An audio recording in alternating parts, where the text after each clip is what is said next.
Are you ready to surrender your heart and return to God? Let's pray. Heavenly Father, I come before you with a humble heart, admitting my sins. Your word says in 1 John chapter 1 verse 9, if we confess our sins, he is faithful and just to forgive us our sins and to cleanse us from all unrighteousness.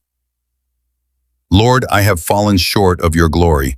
Please forgive me for my wrong thoughts, words, and actions. Create in me a clean heart, O God, and renew a right spirit within me, just as David prayed in Psalm 51, verse 10.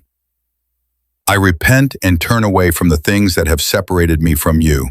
Help me walk in obedience, holiness, and truth. Wash me in the blood of Jesus and restore my soul. Thank you for your mercy, for your grace, and for never giving up on me. I receive your forgiveness and I choose to live for you. In Jesus' name, amen.